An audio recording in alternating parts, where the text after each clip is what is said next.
이게 국가유산을 사유화했다라는 논란인데 법적으로 따지면은 이게 위법 어떤 게 적용이 가능한 겁니까? 대통령 부부가 어떻게 보면 사적으로 국가유산을 사용한 거 아니겠습니까? 예. 외교 사절을 응대하거나 그런 것도 아니었죠. 단지 관광 목적인지 아니면 주술적 목적인지 그 의도는 지금 현재로서는 명확하지 않지만 네. 무단으로 사용한 것은 확실해 보이니 이 부분에 대해서라고 한다면 법적으로는 직권남용죄, 권리행사 방해죄가 성립될 여지가 있지 않나 생각이 들고요. 아마 전직 대통령 부부 모두 공이 공범으로서 처벌될 가능성이 높지 않을까 싶습니다. 그리고 추가적으로 말씀드리면 국가유산을 무단으로 사적으로 이용하는 경우에는 국유재산법에 따라서 변상급조차도 부과될 수가 있습니다. 그렇다고 한다면 여기에 대해서는 추가적으로 돈을 국가에 납부를 해야 될 그런 상황도 발생할 수가 있고요. 만약에 그런 국가유산을 무단으로 사적으로 이용하다가 손해가 발생하는 경우에는 된다고 한다면 그 손해를 배상해야 될 책임도 부과될 수 있지 않을까 싶습니다. 예. 송영 의원님, 이거 수사도 가능한 사안이라고 보십니까? 글쎄요. 이게 지금 문화재를 훼손하거나 혹은 보존에 위험이 초래될 만한 행위를 한 것인지가 좀 불분명합니다. 예. 그리고 앞서 변상금 말씀하셨지만은 10분 정도 들어가 있었다면은 그것을 가지고 어떻게 국유재산법 위반으로 변상금 부과처분을 하겠습니까? 설득력이 부족한 이야기라고 생각되고요. 다만 우리가 이 사건을 통해서 배워야 될 게 한 가지 있습니다. 예. 사람을 볼 거냐 제도를 볼 거냐의 문제인데요. 윤석열 전 대통령이나 김건희 씨가 다시 사회적으로 어떤 영향력이 있는 자리 또는 권한이 있는 자리로 돌아오게 될 가능성은 제로입니다. 그런데 우리 대통령제는 사실 굉장히 취약해요. 대통령 본인 또는 대통령에게 유력하게 영향을 미칠 수 있는 인물이 어떤 편향, 비이성, 맹목 이런 것을 가지고 있다면은 국가 전체가 잘못된 방향으로 갈 수 있는 위험성을 구조적으로 내포하고 있는 것이 대통령제입니다. 그렇기 때문에 대통령이나 대통령에게 영향을 미칠 수 있는 인물들에 대해서 끊임없이 감시하고 모니터링할 수 있어야 돼요. 우리는 이미 그런 제도를 만들어 뒀습니다. 바로 특별감찰관이죠. 그런데 윤석열 정부 내내 공석으로 있었고 그러니까 저런 것을 막지 못했습니다. 그런데 지금 이재명 정부에서도 특별감찰관 추천도 하지 않고 임명도 하지 않고 계속 공석으로 두고 있고 민주당에서는 금년 안에 추천하지 않겠다고 하고 있지 않습니까? 이거 빨리 빈자리를 메워야 됩니다. 특별감찰관이 있으면 저렇게 대통령 주변에서 상식적이지 않은 일들이 일어났을 때 그런 것을 끊임없이 모니터링하고 경고하고 재발하는 것을 예방할 수 있었을 것이다. 이 정부에서도 꼭 교훈과 타산지석으로 삼아야 될 것이다. 라는 말씀을 드립니다. 예. 2023년에 굉장히 잦은 방문이라고 볼 수 있을 정도의 그런 일정으로 문화재를 많이 방문한, 그리고 일반인들은 대부분 정말 특별 관람 기회가 아니면 매우 들어가기 힘든 그런 공간에 또 어좌에 직접 앉았고 이런 증언 그리고 주장이 나오면서 왜 그랬을까부터 시작해서요.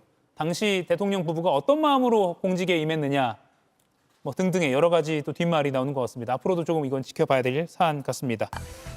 명성황후 침실에 김건희 씨가 들어갔다. JTBC 단독인데. 네.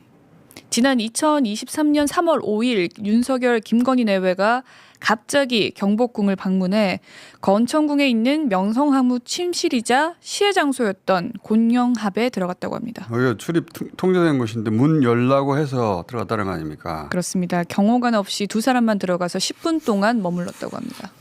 대통령과 부인이 가는 곳은 반드시 대통령 경호가 붙어요. 근데 굳이 들어오지 말라고 하고 자기들끼리만 들어가서 10분 동안 있었다. 작은 방에 무슨 10분 동안 볼 게 있겠어요.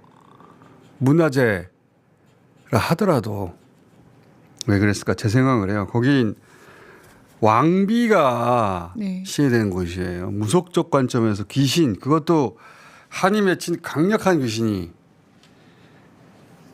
있는 곳이다. 저는 무속과 관련된 행위를 했을 거라고 봅니다. 그러니까 사람 못 들어오게 하고 자기들끼리만 10분 동안 있었지.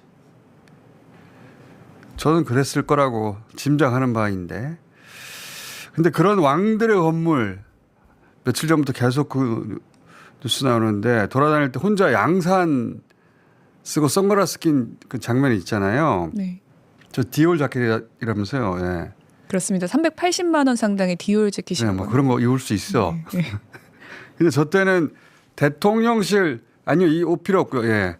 대통령실 홈페이지에 공개되는 모든 사진의 한 가운데 대통령이 아니라 김건희가 떠 있을 때예요. 저 시절이. 그리고 저 보세요. 사진의 정 가운데 김건희가 있죠. 또 다른 사진들 없습니까? 대통령이 배경인물이에요. 김건희가 가운데 있어요. 김건희가. 저런 사진들 정말 많은데 저 사진들 다 김건희가 골랐다고 알려졌었거든요. 그러니까 다시 돌아가 보세요. 그 양산 쓴 저 모습도 나중에 공개될 거라고 생각하고 연출한 건데 근데 저 사진이 좀 이상한 점 없어요? 네, 양산. 양산? 네.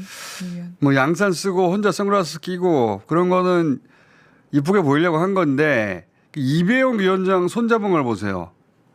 이배용 위원장 나이가 80이 다 된 말하자면 노약자예요. 네.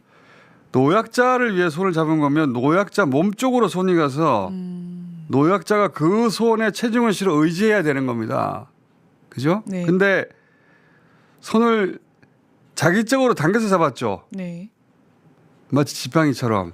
매우 이상한 포즈예요, 저게. 유럽의 왕족들이 자기보다 더 나이 많은 하인들의 에스코트 받는 경우가 많거든요. 저는 어딘가에서 그런 사진을 본 게 아닌가. 예.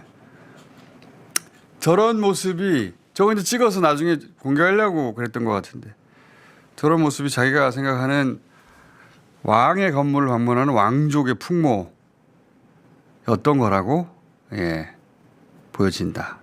놀고 있었다. 제 생각입니다. 제 해석이고. 앞으로도 더 많은 사진이 나올 텐데 가관이었다. 자.